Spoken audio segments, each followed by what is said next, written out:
If you are building wealth in Africa, you've been told to choose local stability or chase global opportunity, but that's a false decision. You don't choose one, you build both, and the builders who understand this early shift their financial trajectory permanently. Today we break this using a simple model, the dual exposure framework. 2 layers of capital, local stability layer, global growth layer. Most first-generation builders operate with only one. Either they stay fully local and limit upside, or they chase global markets and ignore domestic realities. The dual exposure framework is not about choosing sides, it is about structural balance. Stability anchors you, exposure expands you. Daniel finished work late. Salary hits his account, he opens 2 tabs. 1. A local fixed income product, predictable, familiar, moderate return. The other, a global index fund tracking major international companies. More volatile, less familiar, dollar-denominated. He pauses. He thinks about currency depreciation. He thinks about inflation. He thinks about family responsibilities. He doesn't want unnecessary risk. But he also knows something uncomfortable. Local growth alone may not outpace global expansion over decades. He feels tension, not between good and bad, but between safe and scalable. This is where most first-generation builders hesitate, not because they lack intelligence, because exposure feels unfamiliar. Now zoom out. Early in his career, before global dominance, Aliko Dangote did not isolate himself to one geography. He traded commodities internationally while building domestic scale. He understood flow of goods, currencies, and cross-border demand. Or consider Warren Buffett.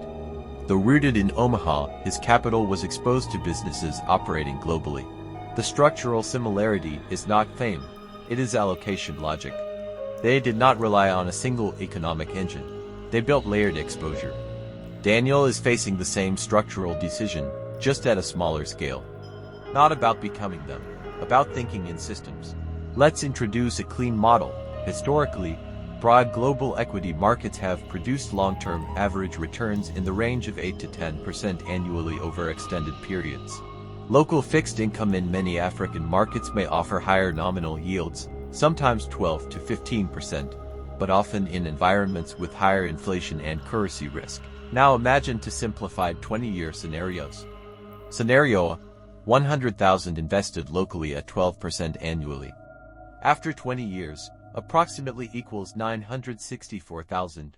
Scenario B, 100,000 invested in a global index at 9% annually. After 20 years, approximately equals 560,000 in base currency terms.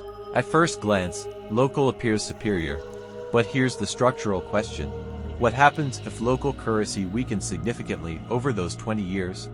What happens to purchasing power? Global exposure introduces currency diversification. It is not about chasing higher returns. It is about spreading economic dependence. Now combine them. Hybrid model, 50% local stability at 12%. 50% global growth at 9%. You now have income stability, currency diversification, global corporate exposure, reduced single economy dependence. The goal is not perfection. The goal is resilience plus participation. Compounding works best when uninterrupted, and interruption often comes from concentration risk.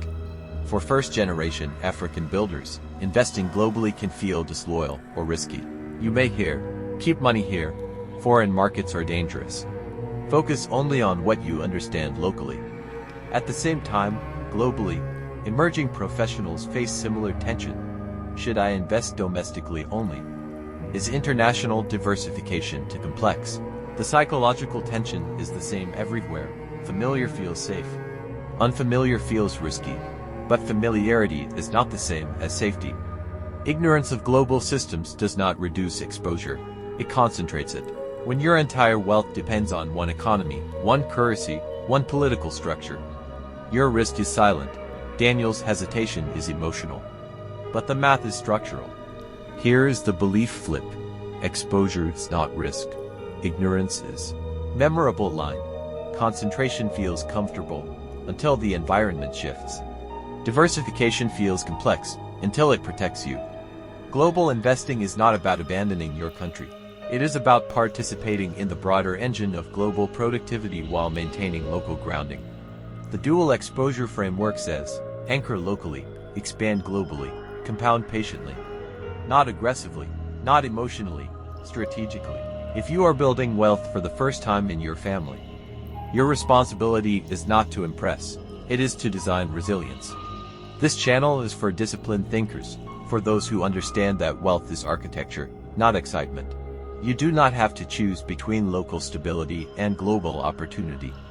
You build both. You think in decades. You manage exposure intentionally. You allow time to compound across borders. No hype, no shortcuts, just structure. And structure is how the first millionaire in the family is built. This channel is not about motivation. It is about transformation. Every video you watch here is one step closer to becoming the first millionaire in your family. Not through luck, not through hype, but through discipline, structure, and long-term thinking. We are building thinkers. We are building investors. We are building legacy creators. And if you stay here long enough, apply what you learn, and study the blueprint inside the first millionaire in your family, you won't just change your income, you will change your bloodline. So if this video shifted your thinking even a little, subscribe, because this is not just content.